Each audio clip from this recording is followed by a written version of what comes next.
on that big screen there. I can almost see you. We're live. A little thumbs up. We're good. All right. Thank you. It's 6 o'clock, and I will call the meeting to order for the regular council meeting of the City of Beaumont City Council, Tuesday, September 13th, 2022, here at 6 p.m. in council chambers.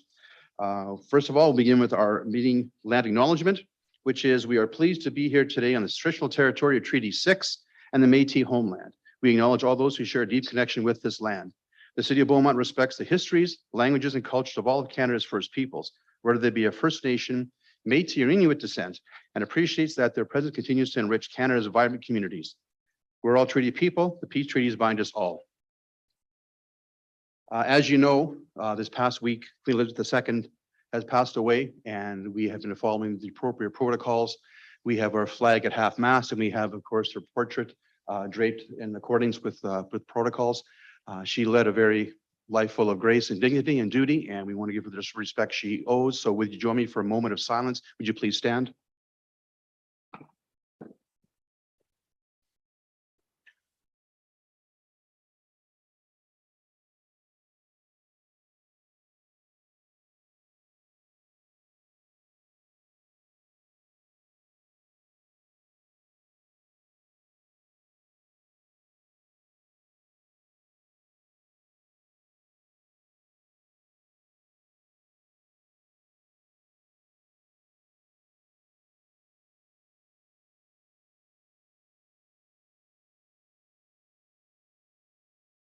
Thank you. Please be seated.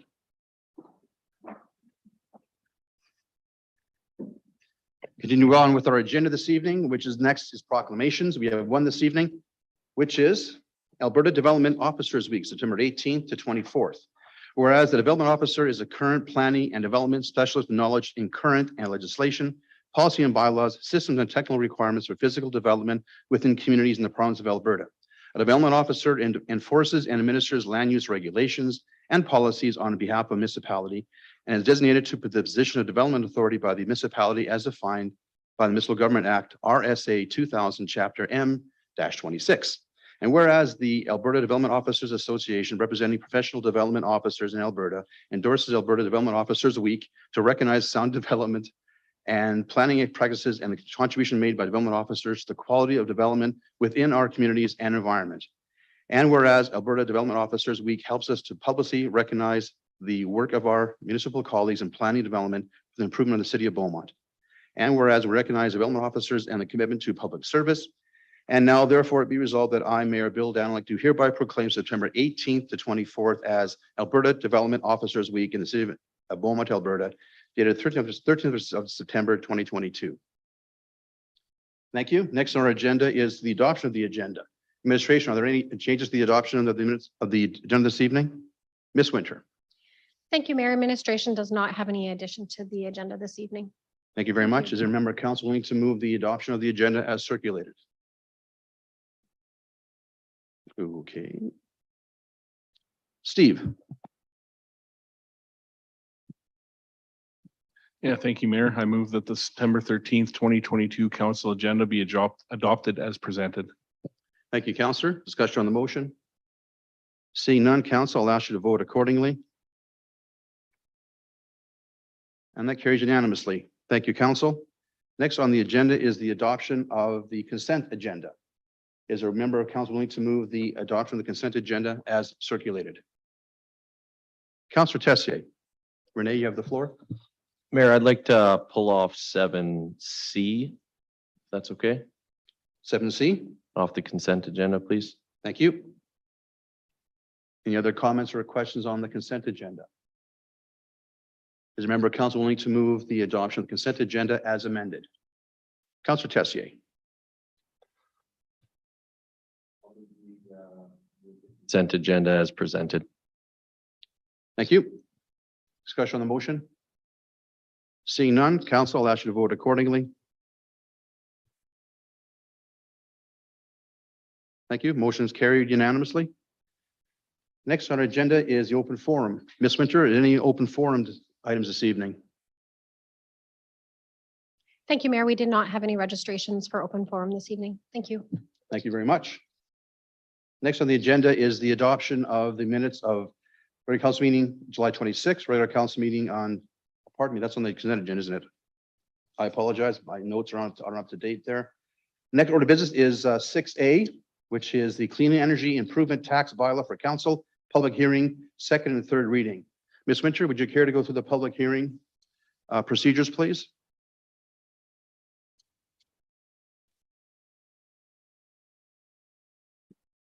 Thank you, Mayor.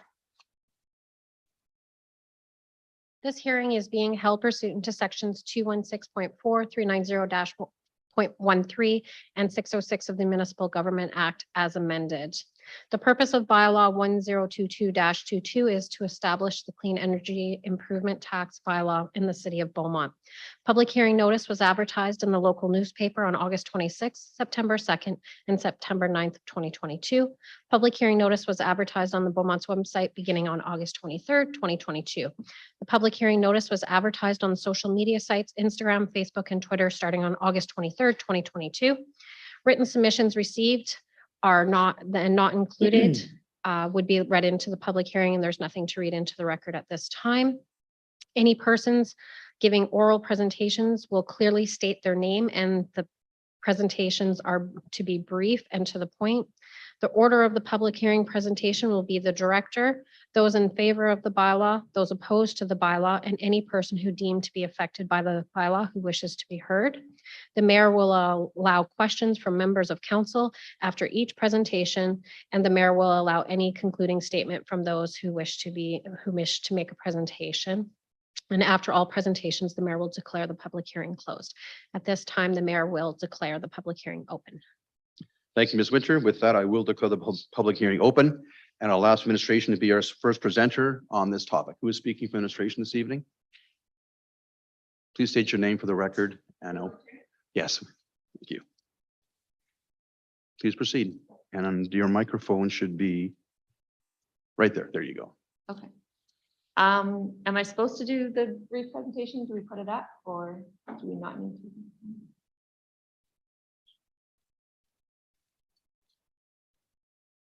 It has mostly been done before, so I'm just going to go over it briefly this time. Okay.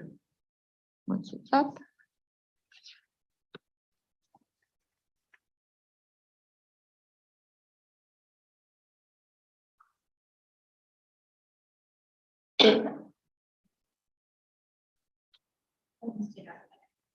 No problem.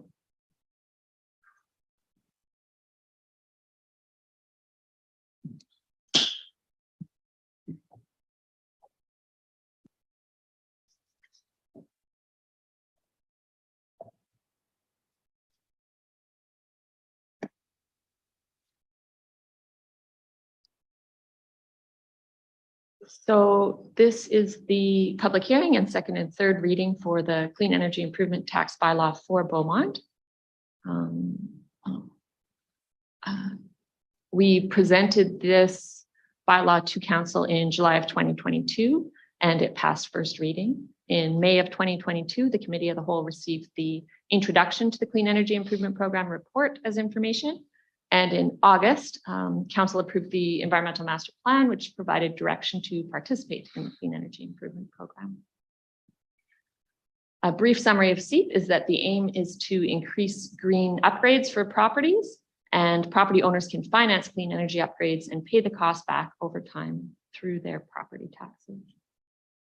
This is a slide on how the program works, and we are in the first stage, submitting the bylaw to council.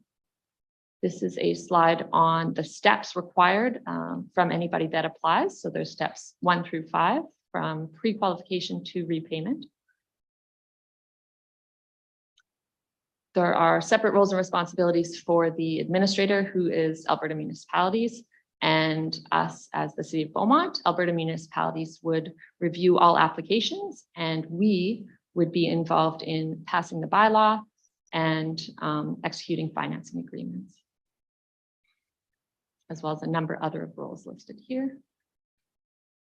In terms of SEEP qualified contractors, so any contractor who wishes to work on a SEEP project must be a qualified contractor through the program, so they can submit their application through the program on the website. And there is a directory on the website and it is searchable by municipality. For the bylaw, it is required as part of the Municipal Government Act to have a seat bylaw before the program can be established. And it's required that there's a public hearing and 3 readings to council. There are specific terms and limits for each bylaw in each municipality. And these include maximum amounts and specific interest rates that are in the bylaw. Our bylaw has been reviewed internally by Legislative Services and externally by Alberta municipalities. In terms of funding, if this bylaw is passed, we would apply to Federation of Canadian Municipalities for funding. This would only cover the first 4 years of the program. It's expected it would cover all required costs for the first 4 years. Costs would include resources, including an estimated 0.5 full-time employee in finance and 0.1 to 0.25 full-time employee in environment, as well as fees to Alberta municipalities for administration. So that would all potentially be covered by the loan. If we do wish to continue this program past 4 years, there would be a cost to the city.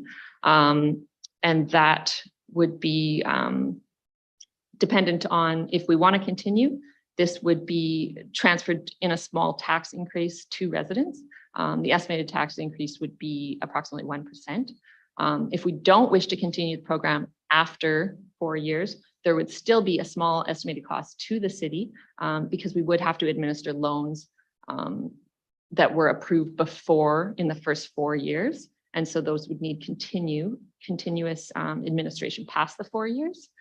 So there would be even if we didn't continue past 4 years, there'd be fees following that to the city. So it's important to be aware of that. But it is expected an FCM loan would be approved.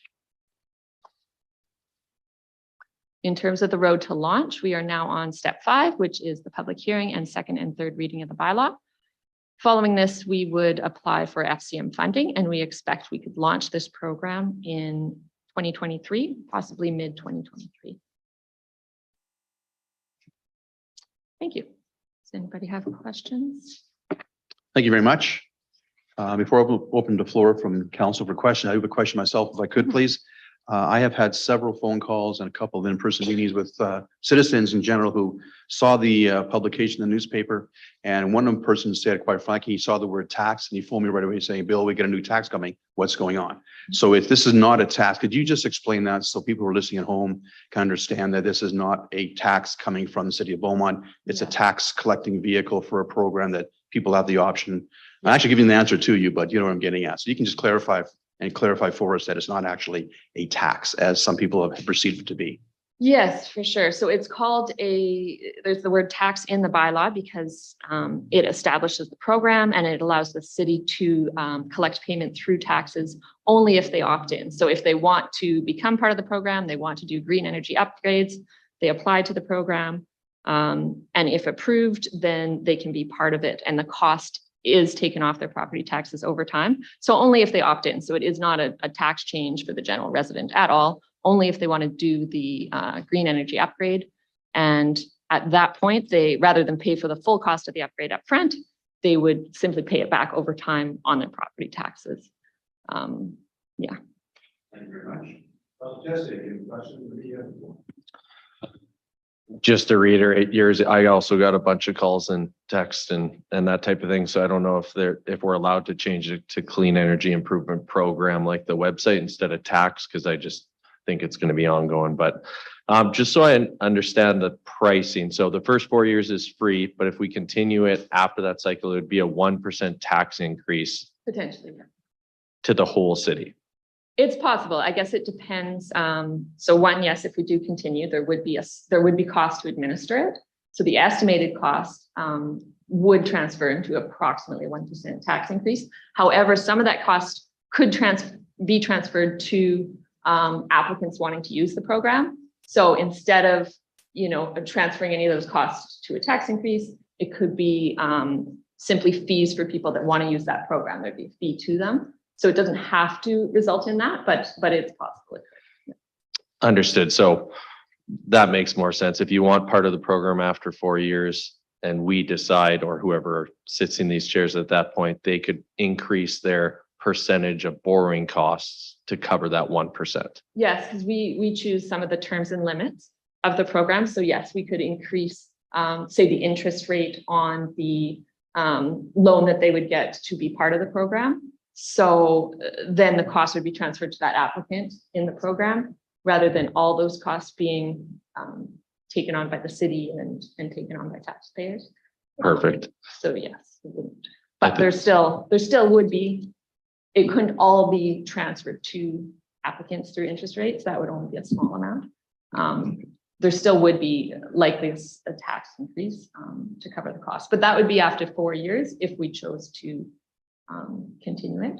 If we did not choose to continue it, as mentioned, there'd still be cost to the city because we'd have to administer the loans that were approved in the first 4 years.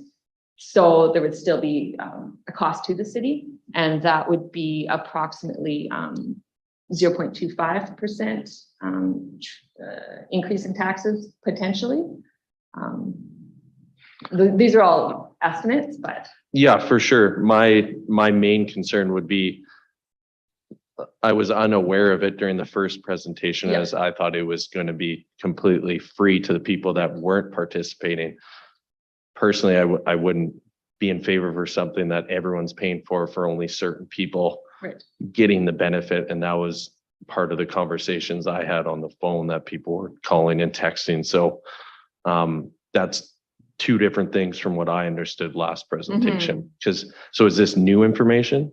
Okay, let me interject that point. Ms. Winter has a comment to make first before I go any further. Ms. Winter, if you could, please. Thank you, Mayor. I just wanted to remind council that the purpose of the public hearing is to ask clarifying questions and not to actually start debating the bylaw and having a position on the bylaw at this time. So if I can ask council from reframing on trying to get into the debate and just asking clarifying questions. Thank you. Thank you. I appreciate that. I will stop now. Thank you. Thanks, Councillor. Next, we have Councillor Miller, followed by Councillor Newkirk. Ashley, you have the floor. Thank you, Mayor. I wanted to just clarify the annual maximum funding. Say if there was, high interest in this, how are those certain people? How do they qualify? Who gets chosen if there's a lot of interest? That's a good question. I think it would simply be first come, first serve. Okay. In terms of as long as they met all the requirements to be approved. Okay. Thank you. Yeah. Thank you, Councillor. Councillor Newkirk. Steve, you have the floor for a clarifying question. Yeah, thank you. Thanks for the brief presentation. Just a quick question around other municipalities. Do we have any idea about uptake in other municipalities, what that looks like? Because obviously that would affect things on the back end. So just any clarification on that, or do you know? Yeah, I have spoken to Leduc and Devon, and Leduc opened theirs just recently and they're already maxed out. They already have the maximum amount of applicants. Okay. And every municipality that has started this maxed out within the first, I don't know, couple months, I believe. So yeah, it's definitely been very popular, and that would be just maxed out for the first year. So there'd be an allocated amount per year. And so then they would open up again the next year. So it's been very popular. Cool. Well, Positive there's feedback. the litmus test for us. Thank you. Thank you, Councillor. Councillor McCook. Kat, you have the floor. Thank you. What if we do not receive the FCM funding, or is it pretty much guaranteed? I think it's pretty much guaranteed because every municipality that I've been in contact with has received it. And the advice from Alberta municipalities is that high likelihood we'd receive it. If we didn't, we may not want to go ahead with it, essentially. I guess we could borrow from another lending institution, but it would entirely change the program, I'd say. Oh. So. Thank you. Thank you. Any further clarifying questions from members of council or administration on this presentation? Seeing none, thank you very much. Proceed the public hearing. We will now proceed with those in favor of the bylaw who wish to speak at this time. Anybody in the room wish to speak in favor of the bylaw? Sir, please come to the table. You can grab a seat, please. Thank you. Please state your name for the record, please. It's Alan Stevens. Hello, Alan. How are you? Good, thanks. Good. Please turn the mic towards your face. We can get a proper recording. Thank you very much. Couple questions I have for you. I'm not sure I understood what was said over there as far as cost or anything else goes. But I am someone who is interested in participating in this. A few questions I have. Beaumont is responsible for assessing the loan. And are you passing that on to the homeowners that are assessing this at cost or at cost plus? Because you need people to run the program from a town's perspective. I understand that. There's an issue with transformers. Who's going to pay for transformers when you have to change them out? Because all of a sudden we've got 4 or 5 houses in a row. They all have superchargers in their garage and it's not going to work. Who is responsible for those costs? My son is involved with this program in the city of Edmonton. So the first one gets it, no problem. Down the street, he gets it, no problem. Third guy gets it beside him. He's got to change the transformer. The third one is responsible for the transformer. My question is, how are you going to run it? On that point, Ms. Winter, do you wish to interject? Thank you, Mayor. I would say that I believe it was Mr. Stevens. Was that your last name? Pardon Is me? it Mr. Stevens? Yeah. I think that Mr. Stevens' question would be better answered after the public hearings closed at the second reading would be more of an appropriate time to answer that question and not within the public hearing. Okay, please stick around. We'll get to second reading this evening. Oh, okay. Any further questions? No, I just got on the site here this afternoon looking at something and I noticed that thing that was available that was published on the site and it was talking about storing electricity in batteries. Is that what the program is here? Is you want homeowners to have batteries on site to store electricity from solar panels? That's what my interest is. Okay, not my understanding, but perhaps in Well- second reading, we may clarify that question for you as well, hopefully. Okay. All right. Okay, no, Thank thank you very much. Appreciate that. Any further people willing to speak, wishing to speak in favor of the bylaw? Seeing none, I'll ask anybody opposed to the bylaw wishes to speak this evening. Opposed to the bylaw. Please approach the table and state your name clearly, please. And pull the mic close so we can make sure we get a good, clear sound from you. Thank you. My name is Anthony Colesmith. Sorry, I wasn't prepared.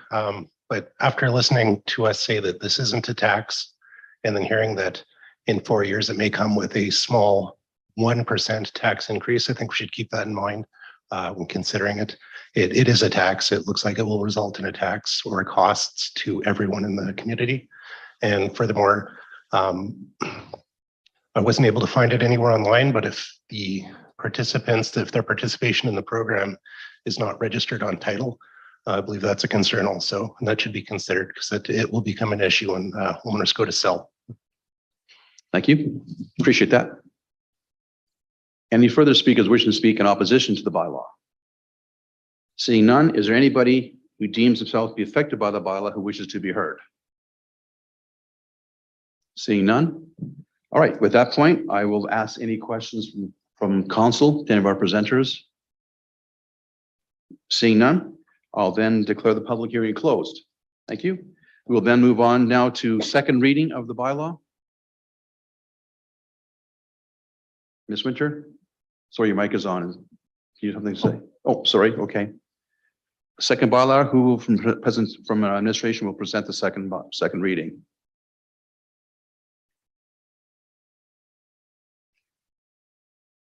No. Is a member of council willing to move second reading of the bylaw?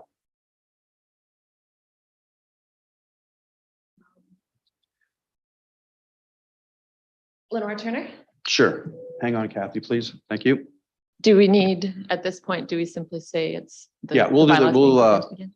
We'll motion second read, then we'll go to comments from administration.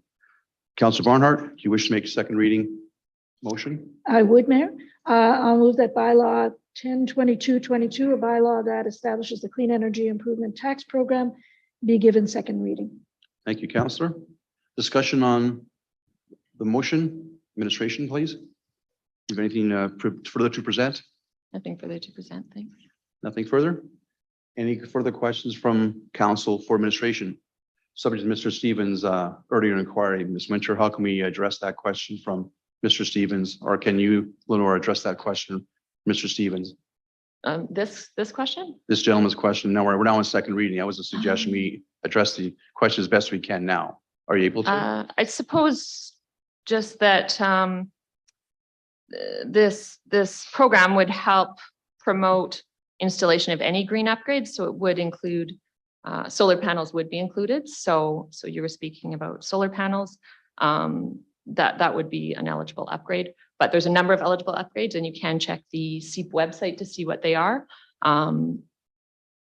Yeah, they would include energy efficient furnaces, energy efficient windows, and solar panels. So I don't know if that speaks to your question. That is the aim of the program. Okay, thank you. We'll continue with the question from council first, and we'll make sure we loop back and add questions as best we can. First, Councillor McCook-Swain, followed by Councillor Van Nieuwkerk. Sam, you have the floor. Yeah, I think that just to remind, I think the second question was just around the load and the impact on the transformers and stuff like that. So I've got a few questions, but I thought I'd just give a friendly reminder of what the question was. Yeah, in terms of the load, I don't expect it would be enough to cause a need for an increase in like transformers and whatnot. I think our current electricity grid could accept what would be done here, in my opinion, but I think a full assessment, I don't think this would significantly affect the electrical load and cause a major issue. I haven't heard any issues of that in other municipalities. Over time, with people using electrical vehicles and stuff like that, there is an increased need for electricity in cities, but this would be a small part of that, in my opinion. Yeah.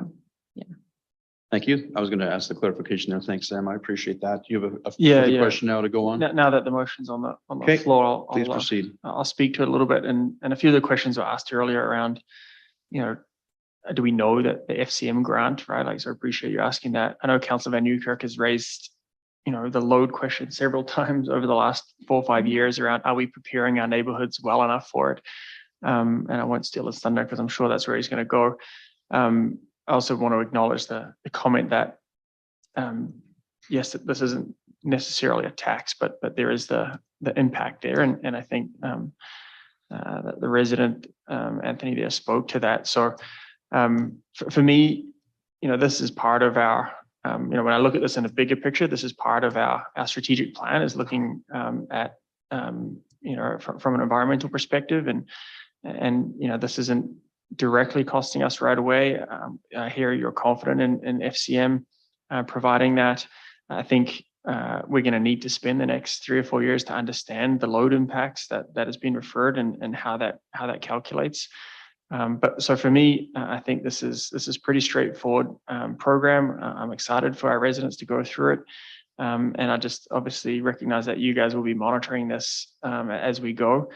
So full support from me on this one. And I do appreciate your explanation around the word tax and all the messages that we all got. So thank you for that. I'll be supporting the motion. Thank you, Councillor. We have Councillor Van Nieuwkerk, followed by Councillor Miller, followed by Councillor Barnhart. Steve?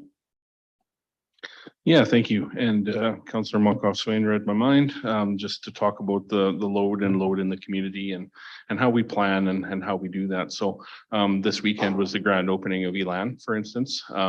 Heavily attended, a lot of people there, and I was happy to see that I had to go and park on some dirt. So that was great.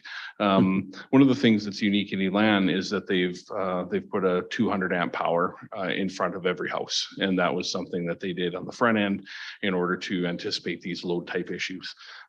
Throughout the community, there are different power requirements and different loads going to different homes. And so the situation could occur, as Mr. Stevens said, where, someone somewhere could get a burden of an upgrade. And so I think that could happen somewhere in the community, but I don't know that it would be the direct result of SEEP. And I think that's what the administration's point was here. So that's all I would say. And I think as we move forward and electrical needs change and the different storage devices come on board and the rules and regulations surrounding microgeneration continue to evolve, I think this conversation is just going to keep rolling. So that's where my head's at. I'm I'm happy to give the SEEP program a try. I am a little bit anxious about the 4-year mark and what that could mean. But I think this is a program that is there for the right reasons right now. So I'll support it tonight. Thank you. Thank you, Councillor. Appreciate that. Councillor Miller, followed by Councillor Barnard, followed by Councillor McCook. Ashley. Thank you. I'm kind of in the same boat. I was excited when I first learned about this program, and I think at this time, you know, it does kind of fit where we are moving in the world at this time. You know, the concerns about the 4-year mark is one thing, but just to reiterate and re-clarify what you had said, there is a 0.25% estimated tax administrative fee to the participants immediately if they do qualify. No, sorry, so there's anybody who wants to apply, they would have the cost of their upgrade spread out over time on their property taxes. Yep. So there would, that 0.25 is just an estimated percent tax increase after 4 years to administer previous loans, but that's an estimated cost. And some of that we could choose at that point to transfer those costs to future applicants.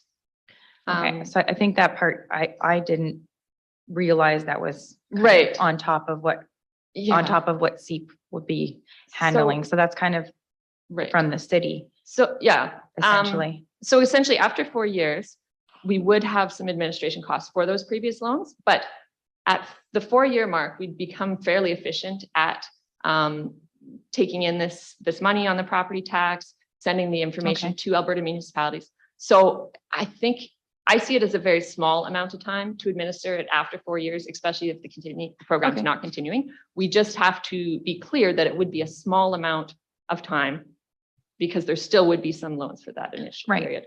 It would be a small amount of loans, but they would still be there. And then in terms of continuing after 4 years, then that's when we would take on the cost, but we would decide at that point, we would need a bylaw amendment anyways after the 4-year mark, if we did want to continue. Okay, thank you for clarifying that. Second question, if, sorry, I forget this resident's name, but your question is, okay, thank you, Anthony. I'm not sure if I understood you correctly, but when it comes to being successful in this program, and is it automatically registered to your land title? Because as far as it says in the program, this is tied to the property, not the owner. So if the owner does not register it to the property, how does that affect the new owner? Or how is that managed that would never happen? Yeah, so it is required by law that they would have to disclose this to any potential buyers. It is not required by the program to register it on the title, but we can, while we develop the program, decide to make that a choice. So there are certain municipalities that have required that and others that haven't. So that's a choice we would make while we develop the program, that it is tied to the title. That's a choice we could make. Otherwise, you know, when a homeowner is buying, they often look at the property taxes. They would see that SEEP charge on the property tax as well. So there are ways for them to see this.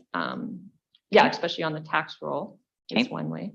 Okay, thanks. Quickly, third question. If the owner has to replace something, say I get solar panels on my home, I sell it, third order down the road, fourth owner, how does that play out? Because now it's essentially a new cost, right? Yeah. So you mean the first one didn't work and then you had to replace it, or? Well, yeah, anything, like if there's anything that goes wrong, how is that covered? Yeah, I think that would be a warranty with the contractor is my guess. So it'd be more outside of SEEP. I don't think the SEEP program really would take that into account. I think the contractor would probably be under warranty. If they were a qualified contractor through SEEP, they'd have to adhere to the terms and conditions of being a qualified contractor with SEEP. And I would expect they'd have to have fairly high quality, but yeah, that's not something specific as part of SEEP at this point. Okay. Sorry for the lengthy questions. I just wanted to be sure. I do support giving it a try at this point. It sounds like it is quite popular in other communities. I think it's worth trying. So that's where I stand on it. And I guess we'll see how it goes. Thank you, Councillor. Before we go to Councillor Barnhart, Aaron, we should speak. If I can get you, Aaron, to talk a bit for us there. Hang on. There's your mic there. Yes, thank you, Mr. Mayor. I just wanted to add some context to this discussion about capacity issues. I think it's important. There's two factors here that we need to consider. One being that the electrical utility, if there are utility or electrical capacity concerns, that isn't the city of Beaumont.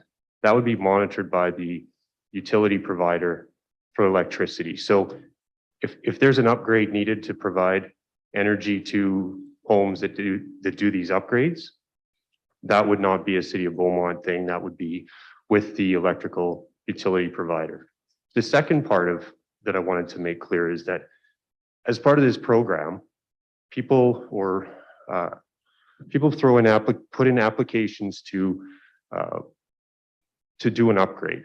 If the city feels that upgrade is not beneficial or something we can't accommodate for whatever reason outside of an electrical capacity issue, we have that opportunity at that point to not approve the application for reasons of not being able to accommodate that request.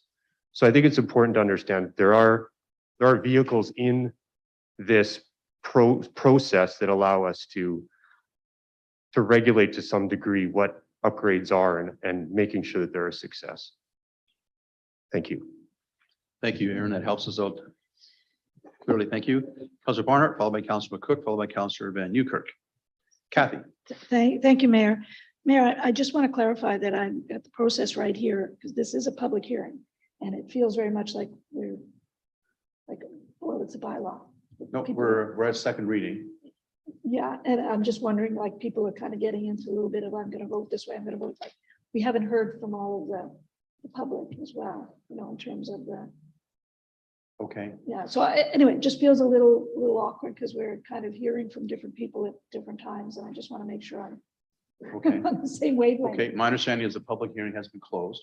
We're now during second reading of the bylaw, which gives us a chance to debate and ask clarification. Okay, because Clarifying questions of administration. things have kind of gone back and forth, and I've been really confused as to where we are. So Okay. it's okay at this point. We're asking questions. Yes, of I the believe we're administration. fine. Okay. Ms. Winter, would you care to interject? Make sure I'm doing procedurally things correctly. Make sure you count the Barnhart. Your questions are satisfied. Hang on a second. I've got too many mics on here. There you go. Thank you, Mayor. Coming back from summer vacation as always. It's fun. It's the button's fault, not mine. Yeah. Thank you. I just wanted to clarify with Council through Mayor Daniluk to Councillor Barnhart that we have closed the public hearing and you moved the motion for second reading of the bylaw. So now we are into debating So the we're back bylaw into and that any point type of again. clarifying questions that need to happen from that. We did have anyone who spoke opposed. We did have one member that came forward. And we did have those clarifying questions, which I did ask the mayor to put off until we got into the second hearing. Into the second reading. And now we are in the debate and clarifying questions can be asked as well in this process. So I stand corrected. So then I can continue with my questions. So I'm good. Okay. Yes. Just want to make sure Please make sure you ask any questions you want. we had the process going in the right No problem. direction. Can't be This does scared for a get second. confusing. I missed a step there. No. Go right ahead. So to the administration, when I read the report, again, what I noticed is that the resources piece isn't yet all complete because we haven't approved the bylaw. So we still need to do some work in terms of getting more help for the administration to actually develop this program. Am I right? Because Yes. I know you're trying to answer all of the detailed questions, but is it fair to say that those details haven't all been developed yet? Yep, that's correct. Yeah, I mean, we have estimated resourcing required, but a full resource estimation will be made shortly, and those resources aren't in place yet because the bylaw hasn't been passed yet, and we haven't applied for the FCM funding. All right, so some of these questions may still have to come back and be confusing as it is, may have to be kind of justified in terms of budget costs and things like that. Mhm. So how many resources, or do we even know yet? Or is that still a budget discussion? We don't even know how Yeah, many people we're gonna have. it's estimated based on discussions with other municipalities and whatnot that 0.5 in finance would be needed. And that full-time employee in finance, and then possibly 0.1 to 0.25 full-time employee in environment following the launch of the program. And those costs would be covered by the FCM funds. for the first 4 years. For the first 4 years? Yeah. Okay. And my second line of thinking was around the private versus public. So this is for property owners. Would that include businesses as well? Would they be eligible? And would it This bylaw does cover residential and commercial. residential and properties. commercial? Okay. But I'm assuming it's not for public buildings, like would schools or school boards? or Yeah, no, I don't believe it's Churches? for, yeah, Yeah. it's not for So public. there needs to be properties. some way to collect the, excuse me, the funding through the taxation process. Yeah, it's not currently eligible. Public property is not. The city isn't using this money for its own. We green- can't, no, the city can't, city property can't. All right. can't use it. Okay, thank you for that. Thank you. Thank you, Councillor. Councillor McCook, followed by Councillor Van Newkirk. Kat, you have the floor. Thank you, Mayor. Although I don't anticipate this will be the case, but are there any downfalls if the program does not get used? Downfalls. I guess it's just unfortunate. Financial implications or anything like that? If, Oh, in terms of time and resources? yeah, Yeah, if it doesn't get used, we would still be able to use the funding, I believe, for the work we put in. So I don't think it would be a cost to us, but it would be unfortunate time spent for Okay. sure. and then just to expand a little bit on my question about the FCM funding piece, if we for some reason didn't receive it, Yeah. at that point we could stop the program, like not continue forward. Yes. Okay. Yeah, I mean, I think this is a great program. This is kind of the direction that things are going, and we need to look at different ways and kind of offer some help for our residents to explore these kinds of options. So I think it's a great program. Thank you. Great. Thank you, Councillor. Councillor Van Newkirk, Steve. Yeah, thank you. I just wanted to bring back the one piece that was stated around we could require to be registered on title. I was frantically reading the bylaw and trying to determine if tonight's the night for that, and I think it is. 12P, 12P2 specifically. Would you mind putting page 19 of 111 up on the screen, please?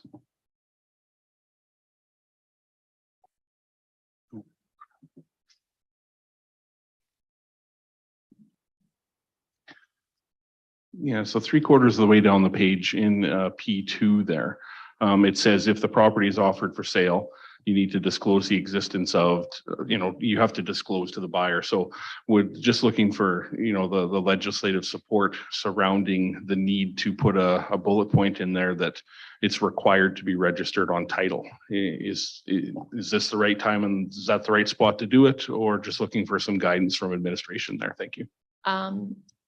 My thoughts is that the point at which we put that into the program would be the terms and conditions, which are, so once the bylaw is passed, you develop the specific terms and conditions for the program. And my thoughts are that's when we would require that if we wanted to require it, that it wouldn't have to be in the bylaw. I don't know if Legislative Services has any thoughts on this. Ms. Bujaya. Thank you, Mr. Mayor. Through you to Councillor Van Newkirk. I think there's two options before us. I think putting it in the terms and conditions makes sense because there would have to be some sort of contract with any resident who's participating in the program. But if council is not comfortable with that, then I would recommend that we refer the bylaw back to administration so that we can look at making the appropriate amendment to make that a requirement of the program. But that would require us to look at it a little bit further just to make sure that we are in line with the program, because it is a program run through the Municipal Climate Change Action Center. So we would want to make sure we do our due diligence. Thank you. Yeah, thank you for that. And I think I think that's an important consideration surrounding, if there's a loan being taken out against the property, that it be registered on title, the same way that a mortgage is, the same way that a HELOC is. And so I'm just, I know this is in front of us for all the right reasons tonight, a public hearing and a second reading and a third reading. But if we don't have surety on that point, we could defer to the terms and conditions. And I guess my preference as council as a councillor would be to make sure that it's in there and to have assurances that it's in there. But to be most complete, the bylaw might be the best home for it. So I'm just interested to see what other councillors think on that regard, or Mayor. I'm just not sure how to proceed here, because I think it's an important point to consider. Okay, you've asked us some feedback from council. Let's have council just jump on that point, see if there's some consensus from council on your suggestion of putting into the bylaw itself. And then we'll come back to that, okay? Councillor Miller, Ashley? Thank you, Councillor Van Nieuwkerk. My point of view is that whether it's in the bylaw or it's in the terms and conditions, it's still like, we're still saying the same thing. So it's still a requirement. Why not just put it in the bylaw? That's my opinion.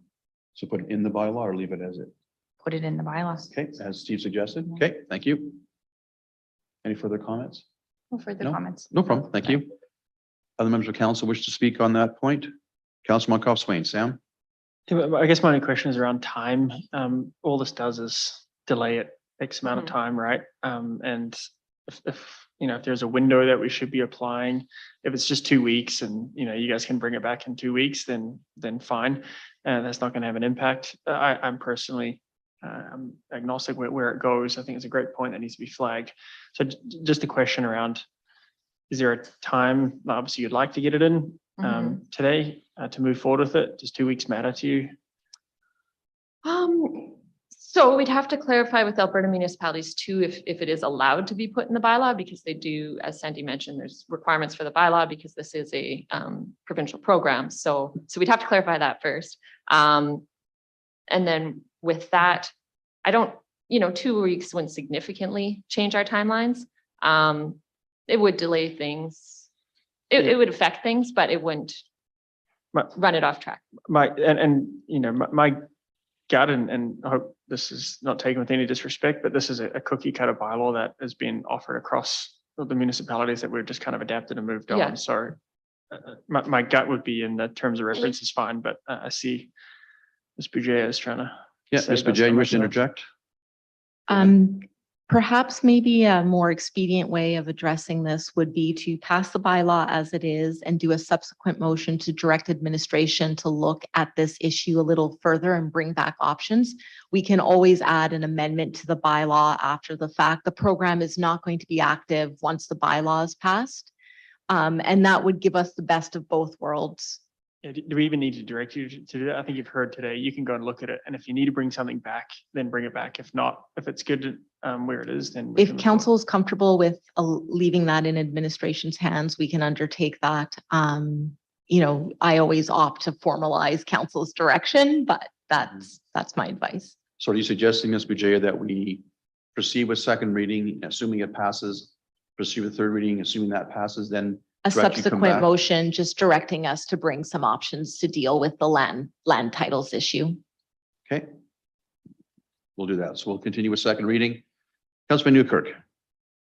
Yeah, I think I like that suggestion. And then that keeps the expediency of what we're doing moving forward, but it provides us that look in the rear view just around that registration of the liability Land against the titles piece. property. Yeah, Okay, thank you. Thank you. So I'll look to support for it from administration after third reading on that subsequent motion. Thank you. Okay, thank you. If you could prepare potentially a draft subsequent motion for us to look after the third reading, thank you very much. I think you read my mind there. I read yours as well too. That's great. Seeing no further questions, comments on second reading, I will call for the vote on second reading. That carries unanimously. Thank you, council. Is a member of council willing to move third reading of the bylaw? Councillor McCook, Kat, you have the floor. You can wait till the motion is on the screen if you want to. There you go. I move that bylaw 1022-22 be given third reading. Thank you, councillor. Discussion on the motion. Any further discussion from council on third reading before we move to the suggested course of action going forward? Seeing none, council, I'll ask you to vote accordingly on third reading. That carries unanimously. Thank you, council. We will give administration a moment to potentially put up there for us the draft wording on the land bylaw portion of that land titles issue.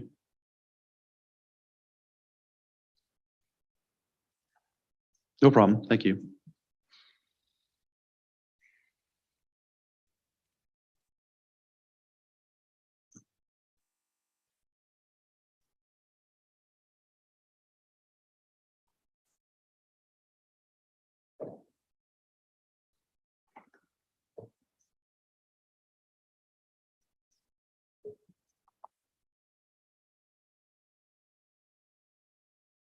Is a member of council willing to move the subsequent motion that is on the screen before us now?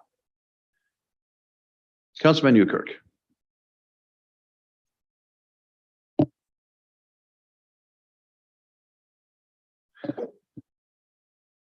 Yeah, I'm just wondering on a timeline for that motion as well. Something that would be agreeable to administration. Is a 2-week turnaround required on that, or is it a 1-month turnaround? Just looking for some support on that agreeable timeline, Mayor. Okay. Why don't you move the motion first? We can adjust the wording, or can we adjust the wording first? Ms. Boucher, which do you prefer? Just say by the end of, there's no rush. The program's not going to start. Sounds good.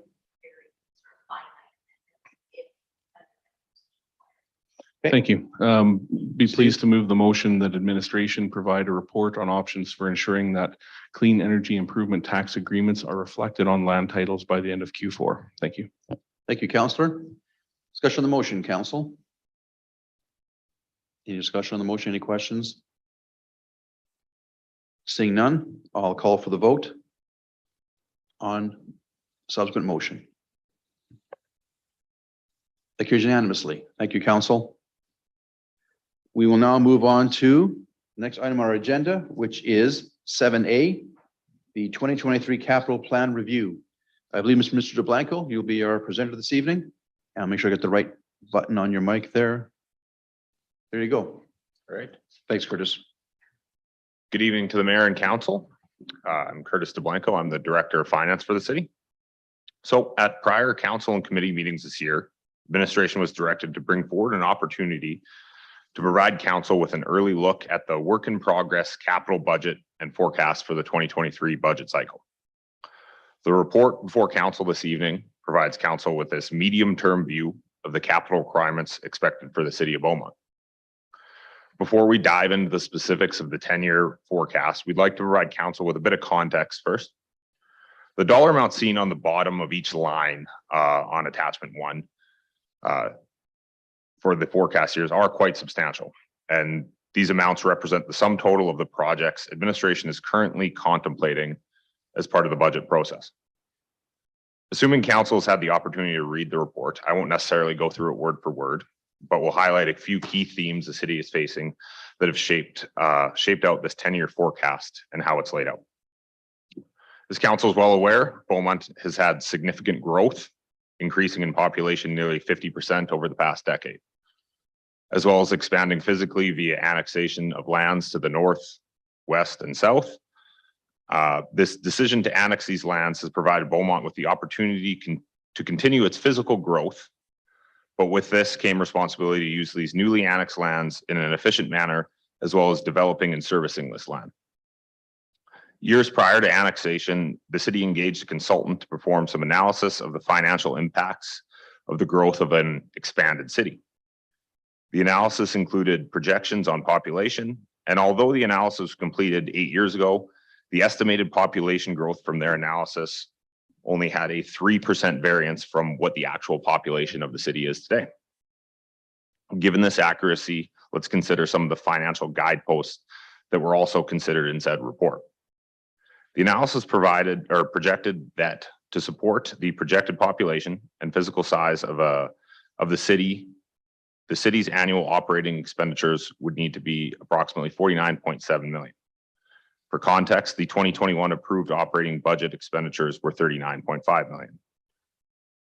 To support these expenditures, same analysis projected that municipal property tax revenue would need to be 38.2 million. Once again, in contrast, the approved municipal property tax revenue for 2021 was 21.8 million. And then in considering capital expenditures, the analysis projected that over 25 years, a total of 467 million investment would be required. This amounts to an average annual capital budget of 18.7 million.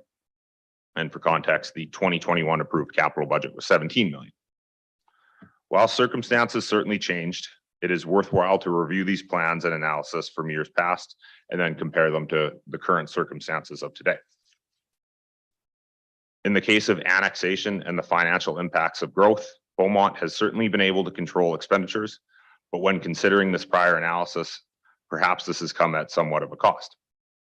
The ability for Beaumont to deal with the responsibility of servicing and developing land within its boundaries to provide services to support a growing community, as well as maintaining existing assets, is currently being stretched.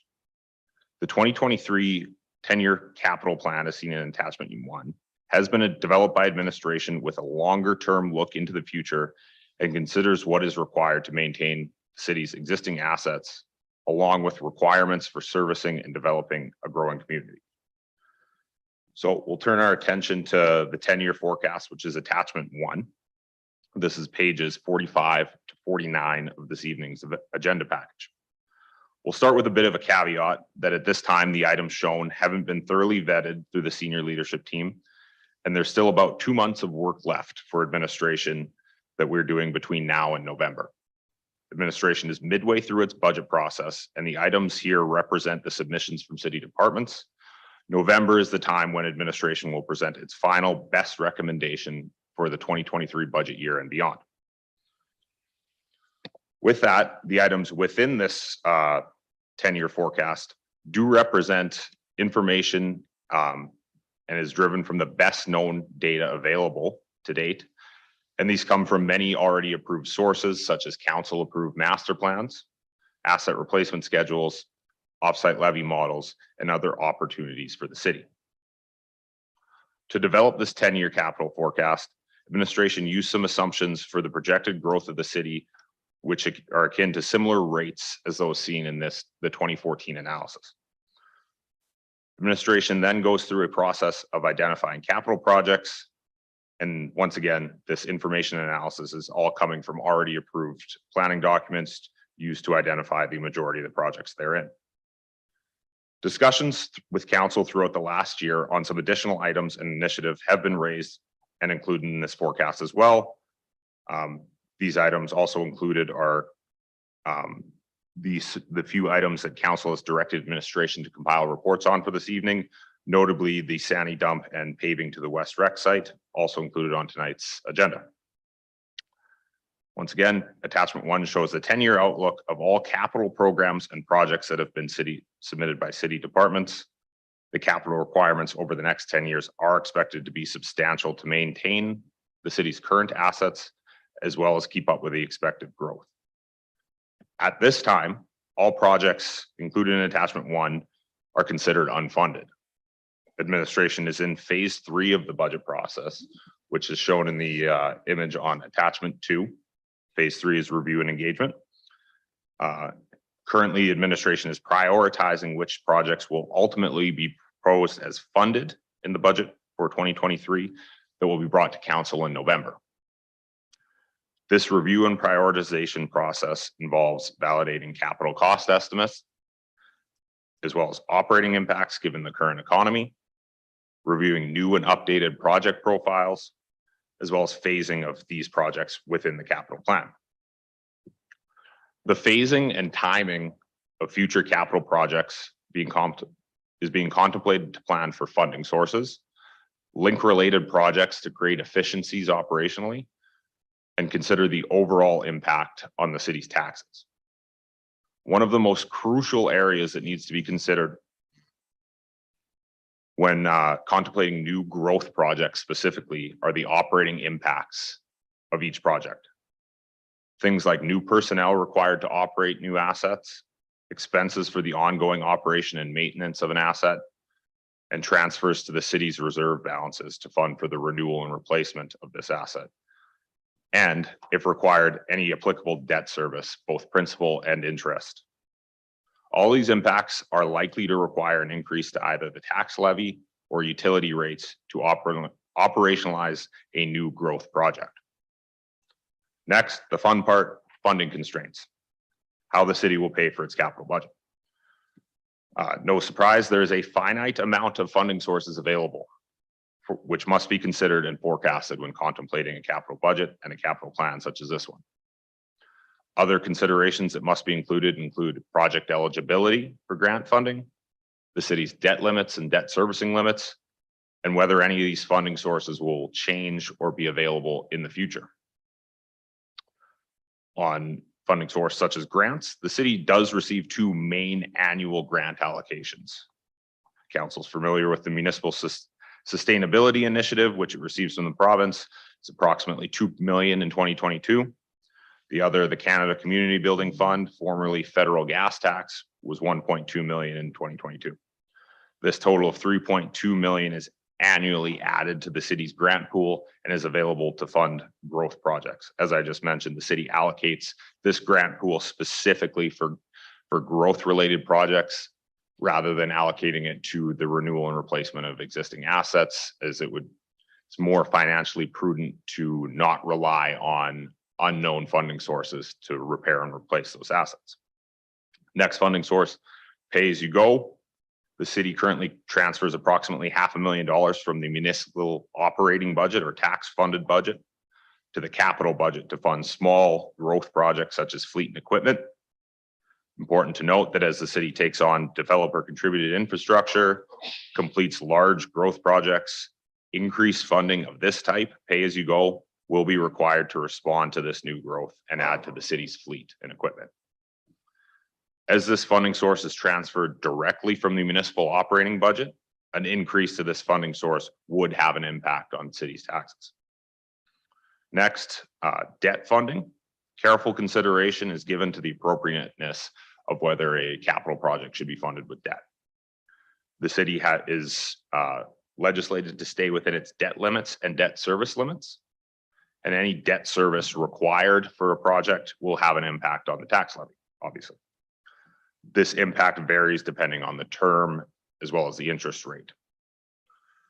Lastly, reserves, as mentioned earlier in the report. And as we can see on attachment 1, the city's capital budget has some inherent prioritization. The first rows are focused on renewal, and this places renewal and replacement of the city's existing assets at the highest priority. In doing so, the city must ensure that its reserves balances and allocations are sufficient to fund renewal programs. The city's 2022 budget has allocations to reserves of 3.6 million, 2.5 funded from taxes, 1.1 funded from utility rates. Administration does review these balances as part of the budget process as well as at year end. And if it is determined that the allocations are insufficient to renew its existing assets, an increase to taxes or utility rates could be required. So next steps, as mentioned before, we're in phase 3 of the 2023 budget process. And I believe it was up on the screen before, but it's attachment 2 or page 51 of this evening's agenda package. Administration continues to refine this plan over the coming month and will include feedback from council as well as any updated information. These refinements focus specifically on the first 4 years of the plan, as these first 4 years will form the basis of what goes into the proposed 2023 capital budget, once again presented to council in November. Departments have already submitted their department budgets and change requests for both operating and capital projects. The finance department and capital budget team are busy reviewing submissions for completeness of information, validity, and accuracy. Following this, as we're already in this process, the city's senior leadership team reviews and prioritizes these submissions and compiles and presents the proposed 2023 operating capital budgets. Once again, this is slated to come on November 8th. And following this presentation, council has the opportunity to ask administration clarifying questions, propose motions to amend the presented budget. And of course, administration will provide responses prior to the council budget meetings, which are scheduled for November 30th, December 1st, and 2nd. At said meetings, council has the ability to discuss, deliberate, and vote on the proposed amendments before ultimately approving the capital and operating budgets at the December 13th, 2022 council meeting. For financial implications for tonight, administration will take any feedback or direction to provide more information from council on this capital forecast and can include and incorporate this information into the proposed 2023 capital budget document. This concludes my report for this evening. At this point, I'll turn it back to council for discussion and questions for administration. Thank you. Mr. Blanco, thank you for your presentation. The detail was much appreciated and the report was quite comprehensive on the history and so on. Much appreciated. At this point, open up to council for questions, Mr. Blanco, on the 10-year capital plan review. No questions? Seriously? No, just kidding. Steve, you're first, followed by Councillor Barnhart. Go ahead, Steve. I wanted to push my button quickly because I wanted to just like regroup on why we're here. So just some questions to just, looking for a really kind of short, succinct answer around, how do we get to the point of a 10-year capital plan, legislated or best practice? Why do we want to do it? And what's the legacy of this plan? So we went to the effort, we've put this plan in place for these reasons, and this is why it's important. Just if you could give us a real quick and dirty on that. I know that answer was buried in what you just said, but I just want to ground the discussion in why this is important now and what's the legacy of it. Yeah, thank you for the question through the mayor to Councillor Van Nieuwkerk. So in order to, or reason behind putting together a 10-year forecast for this is to have better planning, further foresight into the future. Ultimately, as part of the budget process, administration is going to come forward with a 4-year plan. But in order to put together the best 4-year plan that can be in front of council to proactively plan for the future, it's best practice to look even further in the future, be it a 10 or even 25-year capital plan. That's why looking back at the history as alluded to in the background and seeing where we're at compared to where we thought we'd be 8 years ago was a relevant piece of information that we wanted to bring forward to council tonight. Yeah, thank you. And where I'm going with that on the front end of this discussion is that there's a whole bunch of background planning documents that we've went through. There's a whole bunch of community needs that continually get identified year over year and might want to be prioritized over the things that we had committed to in years past and or the items that are foundational in the community. So I'm happy. So where I'm going with this is I'm happy to see a 10-year plan in front of us because this is bringing together a whole bunch of those bits and pieces of the plans and commitments that we made and debated up here and passed and moved forward, and it brings them all into one spot. Obviously this is not set in stone, and there's going to be changes and course corrections along the way, but it's a good foundational starting point for that. So I'll leave my pointed questions for later. I just kind of wanted to wrap my head around that and get that idea out first. Thank you. Thanks, Steve. Appreciate that. Councillor Barnhart, followed by Councillor Moncton Swain. Kathy, you have the floor. Thank you, Mayor, and thank you, Councillor Van Nieuwkerk, because that's, I'm glad you kind of started with that, because it's easy for me to go down into the weeds, which the first question on my head is into the detail. But just want to know where some things are located, just so I can get a sense of it. Future municipal buildings, can you kind of elaborate like what all is included in that line? Through the mayor to Councillor Barnhart. So that item is encompassed. There's a few different pieces that was delivered to council as part of a report, I believe a few months ago, in terms of what would be comprised in that. I believe council's aware and can look up that report as to the specifics that include that total amount. So it's a bunch of things. It's not just this building here. It basically could be things like libraries, arts facilities, etc. Whatever the city decides to build. That's not been determined yet as to what, but that's the line where that would be found. Good. And the second question is around arts, the capital funding for public art. I see it's $70,000 in there. Is that based on the cost of the football field? Is that where that 1% came from?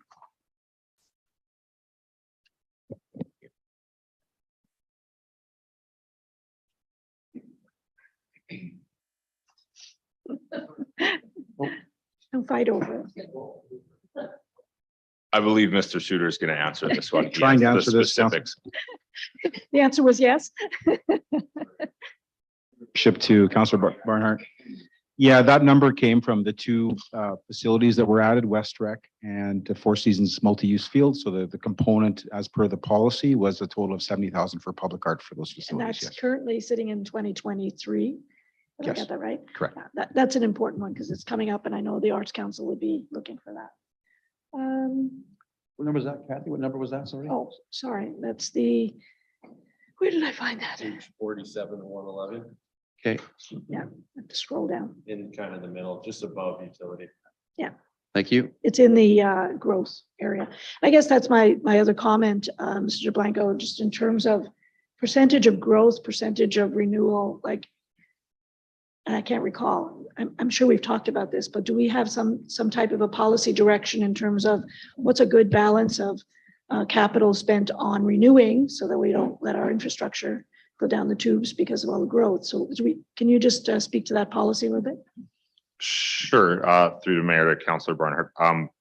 So there isn't a ratio per se between renewal and growth. The renewal amounts are going to be what is required in order to renew the infrastructure based on the life cycle of the assets. Whether new growth infrastructure is put into the city, that's going to be dependent on the growth of the city itself, via development of land or population, and also funding sources available. So the two aren't necessarily determined via policy in a ratio per se.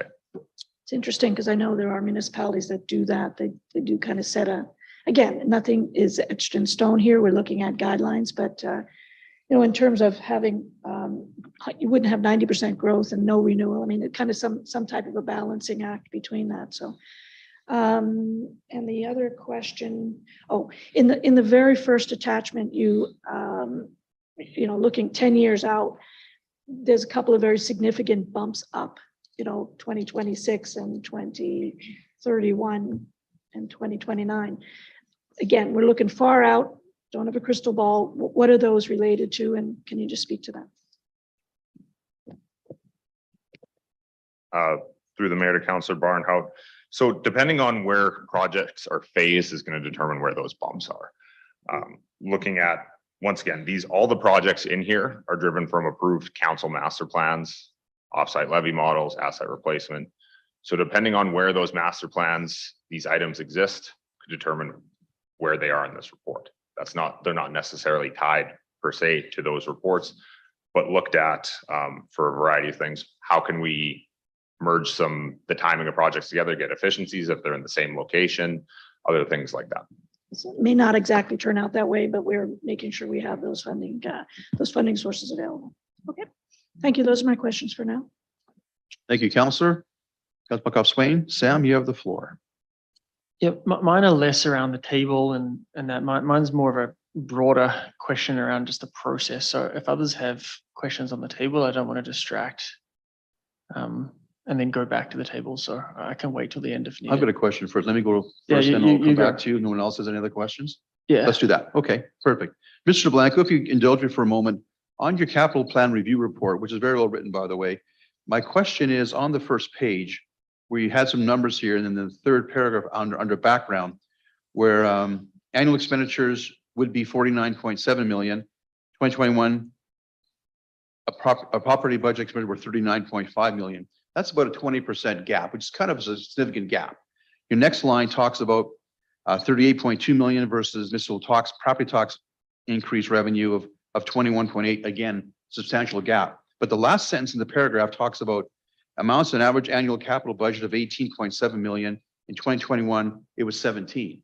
Substantially narrower gap there. So those first two numbers kind of got my attention, being such a large gap, where the last one is considerably less, around 10%. So can you walk me through, I'm not saying that last number is really great, but it's much more encouraging than the first two numbers where we got a much larger gap. Can you walk me through what your thoughts are on how close we are to the 18.7 required, and we're at 17, which is not a bad gap. Can you walk me through that, what your thoughts are on that, if you could? Sure. Mr. Dowler may have some thoughts after I'm done. But in short, what this analysis may reveal is that the city has maybe meeting its capital requirements. However, the operating expenditures to operationalize these new capital projects may not be in place. Okay. So the operating budget has not grown with the growth of the city. or with the addition of these capital projects. Mhm. However, the capital projects have been added to the city's assets. Okay. Mr. Dowd, do you wish to embellish any further on the answer to that, if you could? Thank you. Sure. Maybe just a few additional thoughts to what Mr. DeBlanco just added there. I think number one, to keep in mind with regards to a capital budget, it's going to fluctuate from one year to the next. So we're looking at 21 as a point in time versus something like operational revenue or operational expenditures, which are going to be there fairly consistently. You're going to see some rate of growth from one year to the next. So a little bit more stable than capital, which again will fluctuate from one year to the next. So what I would say on the capital side is we are getting, I don't know if it's appropriate to say better at providing a budget that is more in line with the city our size. But we are finding opportunities, I think, to expand the capital budget and the opportunity to look beyond just funding capital projects from grants. So we've utilized reserves a little bit differently than maybe has been done in the past. We've introduced a pay-as-you-go funding mechanism, which has helped expand that capital budget. If you think about the operating expenditures, though, and I'll use pay-as-you-go as an example, the Corvus report talked about at this point in time, a pay-as-you-go budget operating expense of roughly $2 million. We're sitting at 500,000. So that's where you start to see some gaps on the operating side in terms of expenditures. In terms of revenue, we're also, I mean, in some cases, you have to consider some of the overall environmental impacts that we've just been through in the last couple of years that have changed, you know, some of the assumptions that would have been there in the Corvus report to the reality of what we've been faced with. But holding taxes to a certain level has been great, and we've been able to manage. There's an ultimate longer term cost associated with that. And that's what we're seeing here when we compare, in some cases at a very high level, those population numbers, the projections that Corvus did to sustain that population and where we are today in relation to those assumptions. That does help me very much. Thank you. Appreciate that. Any further questions from council along the specifics? Sam wants to go in a slightly different direction with his questions, which is fine, but we want to make sure we cover up everybody else first before we go to Councilor McCook-Swain. Seeing none, Sam, you have the floor. Thanks, Mr. Mayor. First up, maybe I'll just start by saying you guys do a great job every year of the budget. Capital plan here in front of us, no different. It makes sense. I've got no questions on that. But I'm extremely frustrated in the process. I've tried for 5 years to have council have more influence on the capital budget. And here we are again, and I failed again. Last year, we were asked to submit questions through the written process. We submitted the written questions. The feedback came back to us, said, you guys need to submit a notice of motion. That's too much work. We don't have enough time. So we missed that window. Okay. Then we get to February, earlier this year. And I was like, I didn't think it was worth us all submitting a whole bunch of notices of motions, because then we all submit, 30 up here, and that just clogs up administration. So at that time, I put forward a notice of motion to ask admin prepare a report on how to engage council so we can bring our priorities forward prior to budget time. And to be clear, this isn't looking at major capital projects like a rec center. These are the projects that we hear from the community. We see out there, residents ask us about little things here and there. How do we get those into the budget process? That's what we were asking for. So move that motion. Fast forward to the 17th of May when we had that discussion, and we had a rigorous debate around here, because what you guys came back with said you had a table, and it said on the, what is the date today? On the 13th of September, and I'm quoting here, it says council meeting, council engagement on capital budget ideas. We had that discussion. That was the recommendation you put forward. And we had this conversation up here, and we said, is that enough time for us to bring our projects forward and for you guys to be able to budget them appropriately in order to get into the budget process? I didn't respectfully, I didn't have faith that we'd be able to do that. And what we heard was, no, there's plenty of time to do that. No problem. And so fine, we passed that. Well, here we are in September. And again, I'm looking at a capital budget that's all listed out by administration. There's nothing in here from council except for one item. That's because Councillor Tessier didn't listen to me and he put in a notice of motion, which was great. And we're going to talk about that, right? That's one project that council gets to talk about here in this process. You listed that diagram up there with 5 phases. The council didn't get mentioned until the 5th phase. We don't get a say in this until November. Like, how is this our budget? Like, this is our role here. We've got to be able to bring projects forward. And like, I don't understand how we're again here reacting. And again, the projects that you've got listed up there, they're great. They line up with capital, with our plans that Councillor Van Nieuwkerk raised. But again, we're in a spot here where there isn't a venue here to talk this through and talk about our priorities. You know, bring us back to 2018 and sorry to play the previous council card, but we sat in a room and we all talked about projects and we all went up and put a sticker or a tick next to the ones that we liked, and we kind of went that way. At least this is what we heard from the residents. Admin, can you go and look at that? So here we are again, and the frustration is, back in February and in May, it was unanimously supported by this council that us, and again, I'm quoting, engage council on their capital priorities prior to the presentation of the proposed capital budget. I don't see it here. And I feel as though we've missed out on another opportunity. And I'm sure the capital budget that you're going to put forward is going to be great. But I don't think we've had our shot. So I'll leave it there. Apologies for the rant, but it's just incredibly frustrating to go through this once again. Here we are. So I'll leave it there.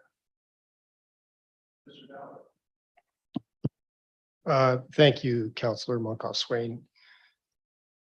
I can appreciate your frustration. I think what we've delivered today is exactly what the motion said and what we agreed to previously this year. What is in front of you and what Mr. Blanco tried to communicate through his presentation is not a budget. This is a 10-year forecast. The proposed budget that administration will be bringing forward comes forward in November. Tonight is absolutely that opportunity for council to bring forward any items that they do not see reflected in this 10-year forecast forward, so that we can prepare whatever's required to include it as part of that proposed budget come November. And if that was not made clear through the report, the presentation, administration can take that back and look at revamping some of the communication that we bring to council. But that is entirely what this conversation tonight is intended to be. And so if council sees something in front of them tonight in this 10-year view that is not what you're hearing in the community, what you believe is required to be considered, then by all means, bring it forward this evening and we can go away, do whatever work was required for administration to include that as part of the budget, the proposed budget that's presented to council in November.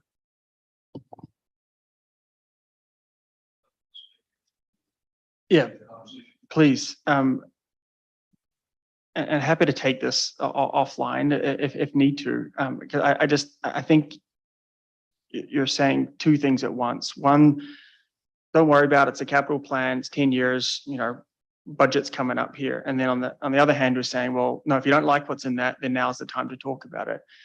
Like, I don't see an opportunity here. And the last thing you guys want is for us to just start listing out 3, 4, 5, 6 projects that we think are a good idea, and then council's going to vote. So it's just the mechanism. We've got to figure out a way to improve the mechanism to have that conversation. Now's not the time to do that. But we need to be able to figure out how do we get that on the floor, because it just wouldn't work now. We're gonna, if we all listed it out, we're just gonna take up everyone's time, and there's going to be a weird voting process. I'm sure Ms. Bourget is going to yell at us for being outside of process, respectfully yell at us, I should say. So that's where the frustration comes from. So happy to follow up offline to talk through this, but and I recognize that you hear the frustration in my voice here. And, you know, I'm not speaking on behalf of council. I haven't spoken to these folks about it at all, but that's just where I'm, I don't see the reflection in the budget of what we're trying to say. So I'll leave it there. I do appreciate the explanation. I just respectfully, I don't think that meets the spirit of what we asked for coming in September. So I'll leave it there.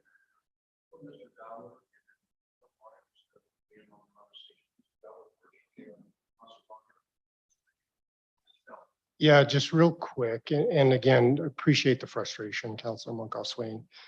Again, the one point that Mr. DeBlanco tried to make clear in his presentation is what you have in front of you as council this evening is a reflection of all the plans that council has previously approved, had conversations about, as well as other conversations that have happened throughout the year that may not be attached to a certain plan. So as administration, we've been listening and been very diligent in bringing forward those items. In addition to some of the other things from an administrative and a professional expertise perspective that we believe need to be reflected and considered in an overall 10-year view. So again, I just wanted to make sure that that was clear for council members, that what we have in front of us today is an amalgamation of all of those different pieces brought together in one view as it exists today, that absolutely will be changed as we go forward over the next couple of months.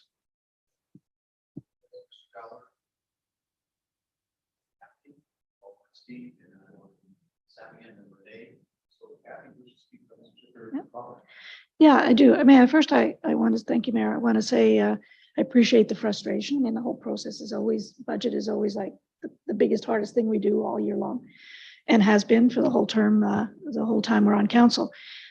However, when I got this report, I saw there's the opportunity to bring forward what you, if you don't see it there, tonight was the night to bring it up. And I don't know what other process, because this is our process. This is how we have our meetings. So other than a retreat or something like that, I'm not sure what other process we could have found, because administration does reports, they bring it forward, we react to it. And I'm not defending it one way or the other. I'm just saying, like, if you have items that you don't see here now and you're prepared to bring them up, I don't think there's any reason. I think the administration is basically saying, we'll listen to whatever you say and we'll come back with that at budget time. So it may not be the perfect process, but in my mind, this is what the administration thought they were to do, and they brought it back. It works for me, but that's because I'm just well aware of the fact that there are more needs and more wants than we ever would have enough money for. And it's not whether it's in there this year, it's maybe whether it's in there over the next 4 or 5 years. So I'm looking at it from that perspective. And sure, there are pet projects I'd like to see. That's where we have that debate at budget time. So I'm not disagreeing with you. I know the frustration and you've asked for this, but it obviously wasn't clear that you were asking for a different process. They came back with the process that we usually have. So anyway, I'm saying now's your time. What isn't here, even if it isn't as well thought out as you'd like it to be at this point, put it on the table and bring it back, as I think Councillor Renee has brought that. So that's where I'm at.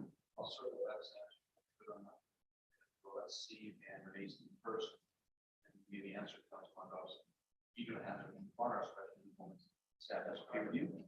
Thank you. Councilor McCook, see you before followed by Councilor Jesse. Yeah, thank you. I guess one of the things that I have sitting beside me every night is a light, and I can press the button and I can turn it on and I can speak. So I don't ever feel that I can't bring things up because I understand the mechanisms to bring them up. What I struggle with at times is when is the right time to do it. In reviewing this report tonight as information in front of us, I think there was a section missing inviting council to provide the feedback that was committed to, previously. There's a whole bunch of information in here. All the plans are collected well. And that was the way I saw it. So, if we want to start unleashing lists tonight, and I don't actually think this is the right forum for it at all, I'm your Huckleberry, like, let's go, right? But we're not going to, I don't think we should be doing that tonight. You know, are we going to talk about small park improvements or small mist trail connections or debate the validity of, you know, the thing Renee heard versus the thing Steve heard and stuff? That is the conversation, connecting us to the community, having us bring ownership of this budget that's missing and is still missing. So Councillor Monkhoff-Swain, thank you for collecting your thoughts there. And I'm still looking to the session and the time where we can bring back the things that we've heard from the community and talk about them in this room, in a committee of the whole, at a special meeting, whatever we need to do. We were assured that those things could be collected and some budget allocations thought through. And so I will be looking through to that commitment that was made previously. Thank you.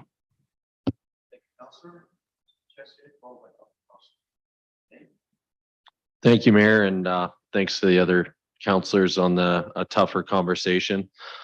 From my perspective, as obviously a new councillor and coming into new budgets and capitals, and the first year was a whirlwind, and hearing past kind of issues where it feels like exactly like we're saying, you know, I have 3 things, Steve has 3, Kat has 3, 5, you know, so on and so forth, and us hammering notice of motions. From what I understood from Councillor Monkhoff-Swain's motion, is the motion was to set us up in a room where we could discuss those 3 parts or 5 things we wanted to do and hammer it out together to get a vision as council and have that conversation. And I agree that didn't really happen. And that's why I went the route I did with my 2 notices of motions. But that's my perspective. I was hoping that conversation would happen before budget time. Yeah, that's my perspective. So thank you. Thank you, Councillor.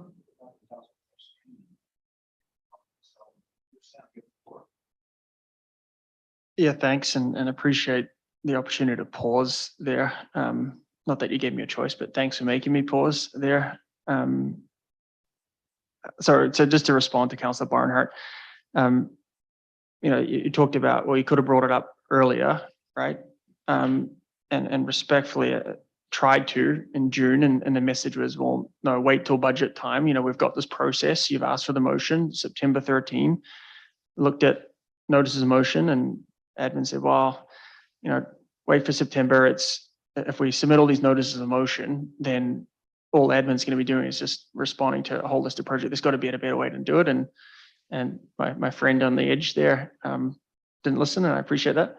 Then the question was, bring it up at budget time. Then they said, well, now you could do it now, or and to Steve's point, I don't think like me just throwing out my list that I've got on my OneNote here is the right time. But bring it up at budget time, and that's what I did last year. Brought it up at budget time, and the written response, and it came back and said you need to submit a notice of motion. So that's just the spin cycle that we keep going through with this. And just to the point that Mr. Dowler made, absolutely respect the right about needing to have administrative professional oversight into this process. I'm not challenging that at all. It's just I don't feel that we have enough say in this process. But you've heard me. Hopefully that's come across as respectful as I've intended it to. I don't want to drag it out anymore. You know, I think there's still time to figure this out through this process. I don't think we need to wait till November 9th or whatever that day is before we can get to phase 5. So I just ask that you think about that, take that away. And like I said, I'm happy to take it offline, but appreciate you letting me spend some time on that tonight. Thank you. Thanks, Sam. I'll have one quick comment, then I'm going to make a decision how we're going to proceed with this. So my recollection of the intent of this evening was to have what we're seeing in front of us now, the 10-year capital plan, all the various programs and obligations we've laid out in the report, very well done. And then my memory was that if, for example, I had, just to pick something goofy for argument's sake, I want to see a demolition derby arena built. They'll say, okay, Bill, got it.